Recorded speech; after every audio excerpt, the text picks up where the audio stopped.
Je vous fais ce podcast aujourd'hui pour parler du puppy blues. Le puppy blues, c'est un sujet qui reste encore assez tabou de nos jours, comme malheureusement le postpartum.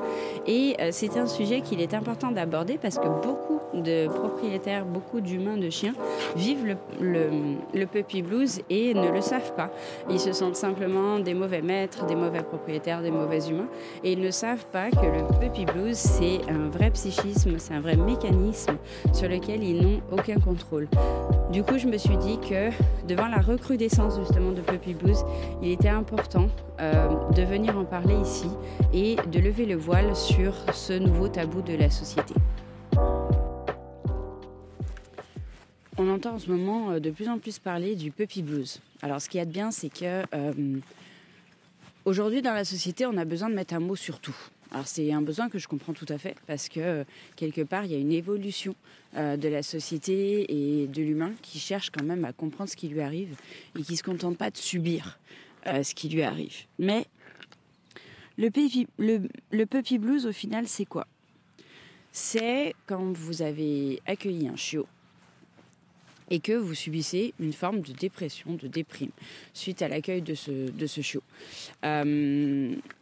Ça ressemble fortement à un postpartum. C'est quelque chose qui est non contrôlé par l'humain. Donc malheureusement, pour les gens qui le subissent, ça implique beaucoup de jugement de la part des autres. Parce qu'en fait, les gens vont très très vite être dans une démarche de « mais t'as pris un chiot, faut que tu l'assumes, mais fallait réfléchir, etc. etc. » Et en fait, il y a cet amalgame qui est fait entre la notion que est-ce que la personne a suffisamment réfléchi à ce qu'elle faisait et la notion que le puppy blues, c'est comme le postpartum, cette dépression postnatale, c'est vraiment quelque chose qui est non contrôlé. La personne qui subit ça, il subit comme une maladie. C'est quelque chose qui est non contrôlable, non maîtrisable, et à laquelle certainement la personne ne s'attendait absolument pas. Alors, la difficulté avec ça, c'est qu'il n'y a aucune prise en compte, bien sûr, médicale. Alors, quand vous faites un postpartum, on vous met sous Xanax, etc. Il y a plein de choses qui sont mises en place. Il y a un suivi psychologique, mais parce que c'est lié à un enfant, au rejet de la mère par rapport à l'enfant, etc. etc. Il y a une écoute, en tout cas un peu, parce que c'est pas... même si aujourd'hui le postpartum c'est quelque chose qui est connu, reconnu, etc., c'est quand même... On peut pas dire que ce soit hyper rentré dans les mœurs. Le puppy blues, ça concerne un chien.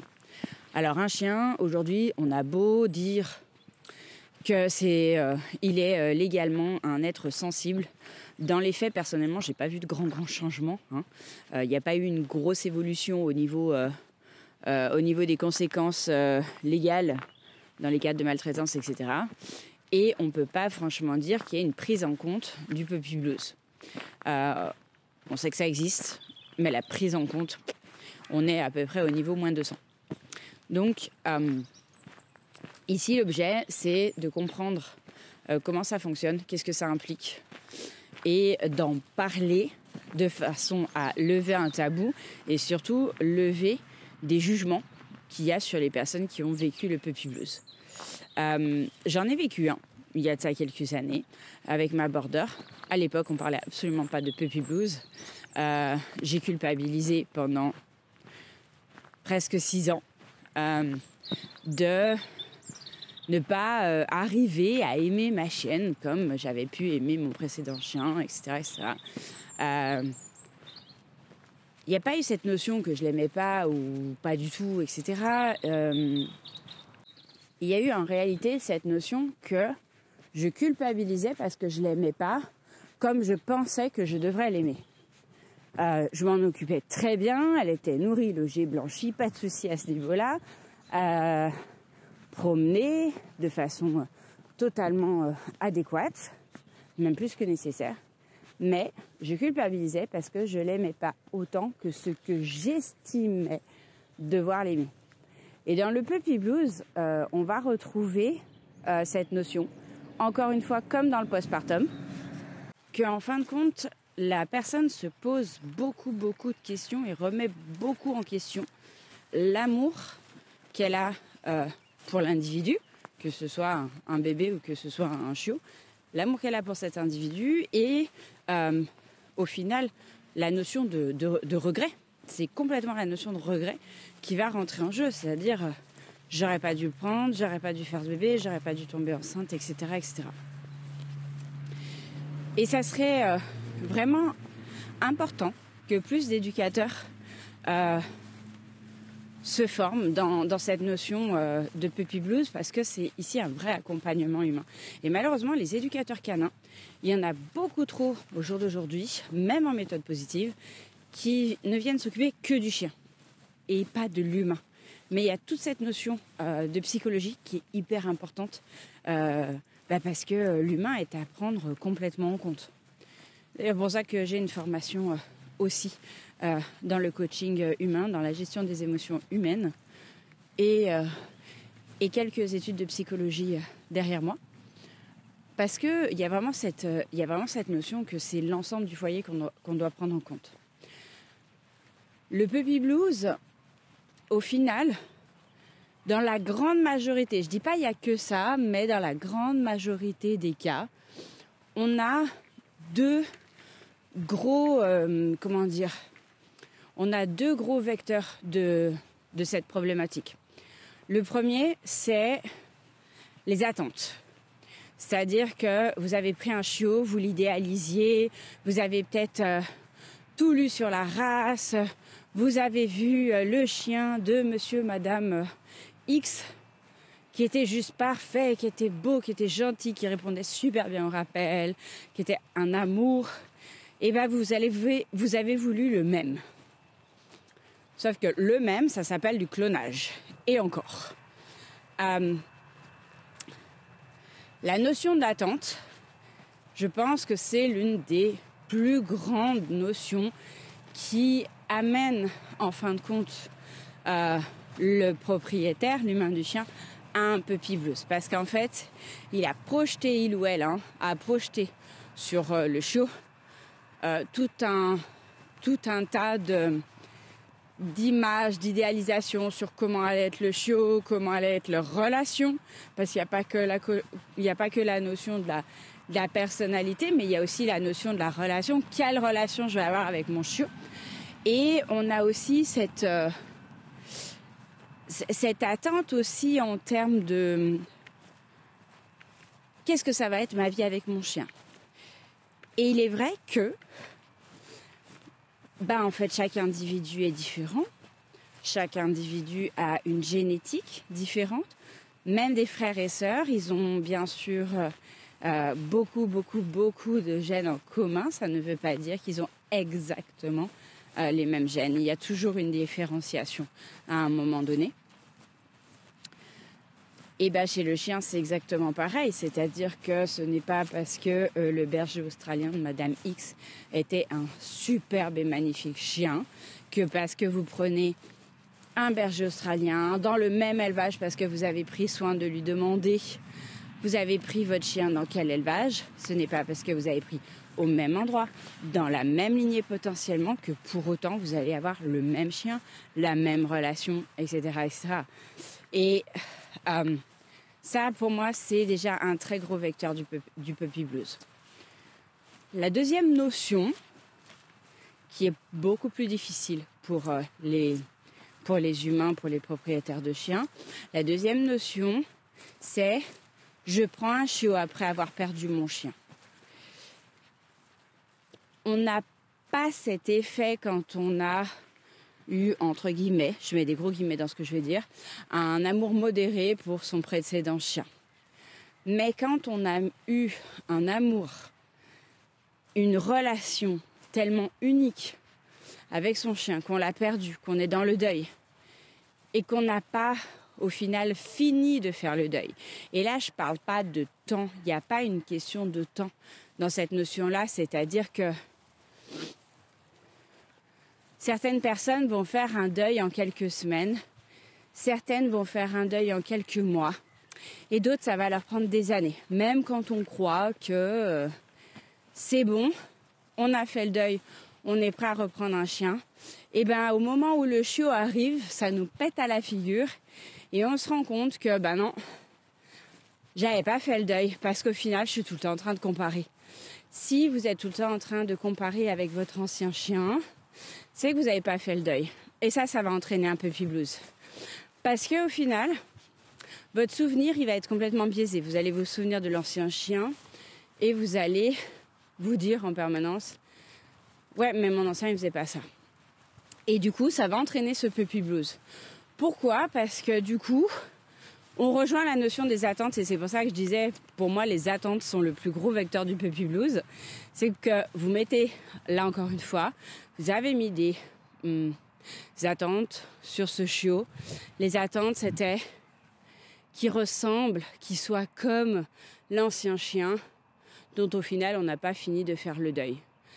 Et là encore une fois, ce qu'on vient mettre sur le chiot, c'est un poids tellement puissant, c'est une responsabilité tellement puissante qu'il est extrêmement compliqué, au-delà de ça, du coup, assumer l'éducation, assumer le quotidien, assumer les mauvais moments, parce qu'on part pas d'une page vierge, on part pas d'une page blanche, on part de une liste d'attente, un checking list que le chiot va cocher ou pas cocher, vous voyez ? Alors déjà en temps normal, quand on prend un chiot, on a quand même une certaine forme d'attente, c'est normal, c'est humain, d'accord ? Mais quand on part de quelque chose qui n'est pas vierge, d'un terrain qui n'est pas vierge, au final, on met beaucoup de charges émotionnelles, de charges comportementales sur un petit chiot qui n'a rien demandé. Et ça, c'est le puppy blues. Encore une fois, je répète, je précise qu'il n'y a rien de contrôlé par l'humain. Il n'y a pas une volonté de faire du mal à un individu. Il n'y a pas de volonté de blesser psychologiquement ou même physiquement à ce moment-là le chiot. Et je parle bien dans le cadre du puppy blues. Je parle pas des gens qui ne devraient pas avoir un chien, à mon sens. Il n'y a rien de contrôlé ici. On est dans un état pathologique qui fait que, en tant qu'humain, on a besoin d'aide. La personne à ce moment-là a besoin d'aide pour arriver à la fois faire le deuil de l'ancien chien quand on est dans le vecteur du deuil, mais aussi dans le fait de savoir poser les attentes, dans le fait de savoir prendre du recul sur la personnalité du chiot, sur ce qu'on attendait en termes de relation et sur le fait de comprendre, parce que ça va être là au final le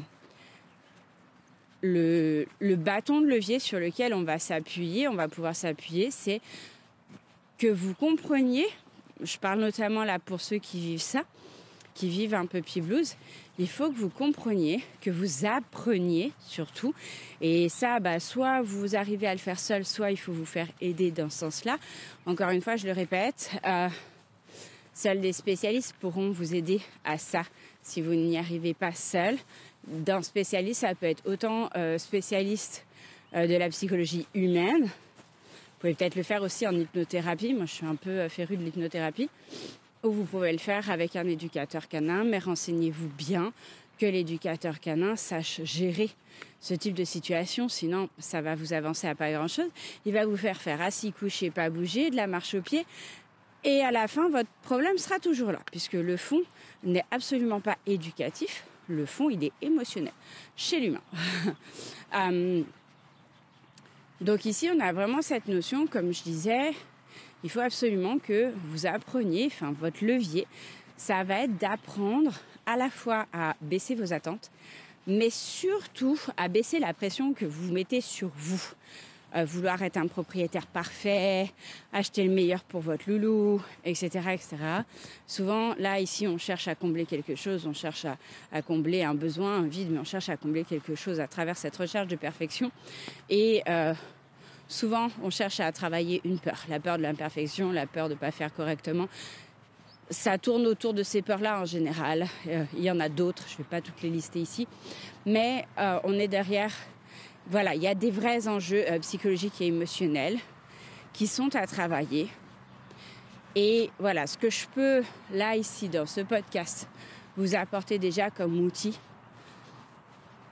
c'est que votre première étape, c'est de baisser vos attentes. Alors, ce que je vous propose, c'est de faire, pour ceux qui ont un puppy blues, de faire un petit exercice. Vous allez prendre une feuille, la taille que vous voulez, une feuille A4, une feuille A5. Sur cette feuille, vous allez noter toutes les attentes que vous avez ou que vous aviez envers votre chiot. En termes de comportement, en termes de relation, quelle relation vous vouliez avec, quelles attentes vous aviez envers lui, qu'est-ce que vous voudriez qu'il sache faire, que votre ancien chien faisait et que celui-là ne fait pas, ou que vous attendiez à ce qu'il fasse et qu'il ne fait pas. Vous allez faire ça en 2 colonnes. Donc dans la première, la colonne de gauche, vous mettez vos attentes. Ce que vous attendiez, ce qui vous a déçu, ce qui ne correspond pas à vos attentes. Et dans la colonne de droite, vous allez l'appeler « Qu'est-ce qui est réel ?» ou comment vous pourriez l'appeler d'autre, mes observations, par exemple. Essayez de trouver votre mot pour aller avec ça. Et dans cette colonne, en fait, en face de chaque ligne que vous avez marquée, vous allez réfléchir à est-ce que c'est important. Vous voyez, par exemple, ma colonne de droite, moi, c'est est-ce vraiment important. Vous allez réfléchir à est-ce que c'est vraiment important que là, dans l'instant, il sache faire ça. Est-ce que c'est vraiment important que là, dans l'instant, il sache répondre à ça? Est-ce que c'est vraiment important que dans l'instant, il soit automatisé comme je l'attendais ou comme l'était mon ancien chien? Et en bas, en fait, vous allez fermer ces 2 colonnes avec une grande ligne. Et en bas, en dessous, vous allez essayer de réfléchir au final. Est-ce que ce qui est vraiment important, vous pouvez vous le noter, est-ce que la seule chose qui est importante à ce jour n'est pas qu'on vive une jolie relation, juste une jolie relation, sans éducation, sans rien, juste être bien ensemble. Et dans les semaines qui vont passer, chaque jour qui va passer, vous allez faire step by step, vous allez déjà faire un jour après l'autre, vous allez essayer de cultiver que des bons moments avec votre chien. Votre chien ne répond pas au rappel, très bien, vous lui mettez une laisse en rouleur, vous lui mettez une longe, peu importe. On s'occupera de l'éducation plus tard. Mais comme ça, vous passez des bons moments. Vous allez dans des environnements que vous aimez, dans des environnements où vous êtes bien, vous allez dans des environnements où vous vous sentez sécure. Et vous cultivez que du bon moment, que de ça. Des moments de jeu, des moments de câlin, vous ne faites que ça. Vous lâchez l'éducation pendant à peu près 2 mois, 2 mois et demi. Vous lâchez ça, quel que soit l'âge de votre chiot. Vous lâchez le côté éduque pur. J'entends travailler, assis, debout, couché, pas bouger, les ravels, etc. Vous lâchez ça.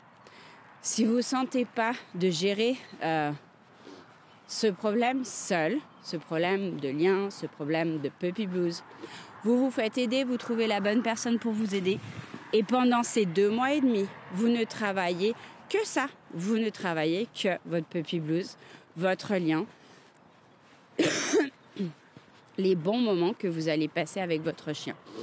Parce qu'à partir du moment où le lien sera créé, le puppy blues va se diminuer, voire même s'éteindre dans beaucoup de contextes.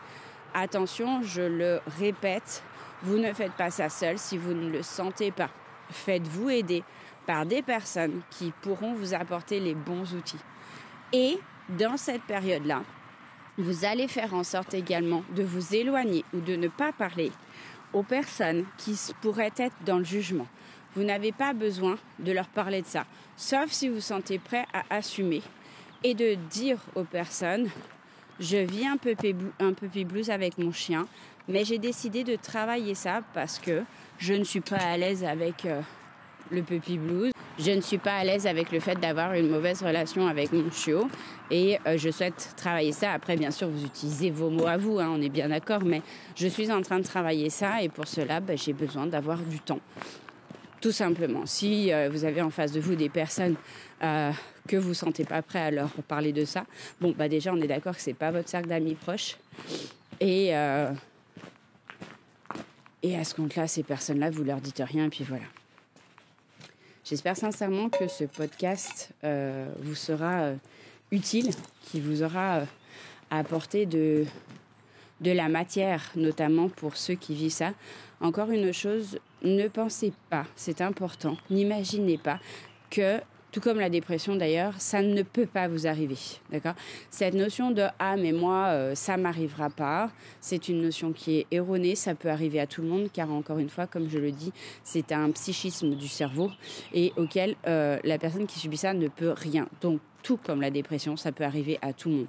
Certes, il y a des terrains plus sensibles, plus fragiles que d'autres à ce niveau-là, mais personne n'est à l'abri d'un puppy abuse, d'un postpartum, de la dépression d'une façon générale. Voilà, j'espère que ce podcast vous aura plu. Si vous souhaitez avoir plus d'infos, si vous souhaitez avoir plus d'accompagnement, vous pouvez tout à fait me contacter par mail sur mon mail Éveil Canin sans aucun problème. Et je vous souhaite une belle continuation et je vous souhaite aussi de trouver le bonheur avec votre chiot parce que je sais ce que c'est, je sais par quoi on passe et sachez que ces moments difficiles, vous n'êtes pas les seuls à les vivre, beaucoup de gens les vivent. Le seul problème, c'est qu'il y a beaucoup de gens qui n'en parlent pas parce qu'aujourd'hui, c'est un sujet qui reste encore assez tabou. Je suis contente que maintenant, on en parle un peu plus parce que justement, si on peut lever le voile sur ce tabou, je pense que ça sera encore une fois une belle avancée de la vie. Prenez bien soin de vous.